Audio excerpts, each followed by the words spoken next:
શું કીધું? પ્રશ્ન છે સહસંયોજક બંધ એટલે શું? તેમાં મીથેન અને નાઇટ્રોજનના બંધો સમજાવો.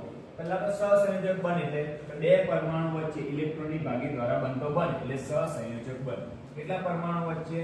બે પરમાણુ વચ્ચે ઇલેક્ટ્રોનની ભાગીદારીથી બનતો બંધ. હવે જેમ કે મીથેન બરાબર એટલે કે CH4 એમાં કાર્બન અને હાઇડ્રોજન છે.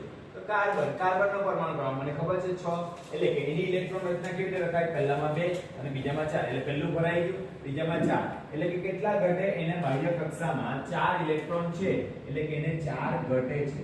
હવે 4 ઘટે એનો મતલબ એ 4 મેળવતો પણ નથી અને ગુમાવતો પણ નથી, એ ભાગીદારી કરશે.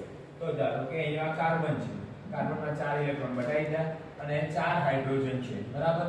એટલે કે પરિણામ શું મળ્યું? કાર્બને બરાબર પોતાના 4 અને હાઇડ્રોજનના 4 ભેગા થઈને એક મીથેન અણુની રચના કરી ભાગીદારી બરાબર. એટલે મીથેન અણુ પડી ગઈ. હવે વાત કરીએ નાઇટ્રોજનનો પરમાણુ ક્રમાંક આપણને ખબર છે 7 ઇલેક્ટ્રોન રચના પહેલામાં 2 બીજામાં 5 બરાબર ભરાઈ ગઈ. 2 અને 5 ભરાઈ ગઈ. બાહ્ય કક્ષામાં કેટલા રહે? 5 ઘટે કેટલા? ને 8 અષ્ટક પૂર્ણ કરવા માટે 8 પૂરા કરવા માટે કેટલા ઘટે?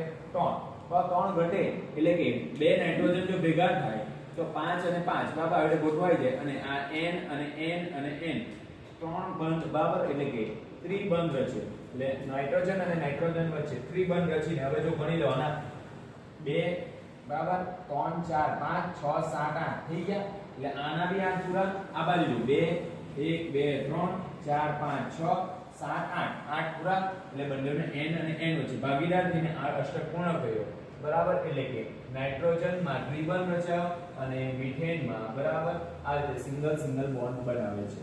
કોણ પડી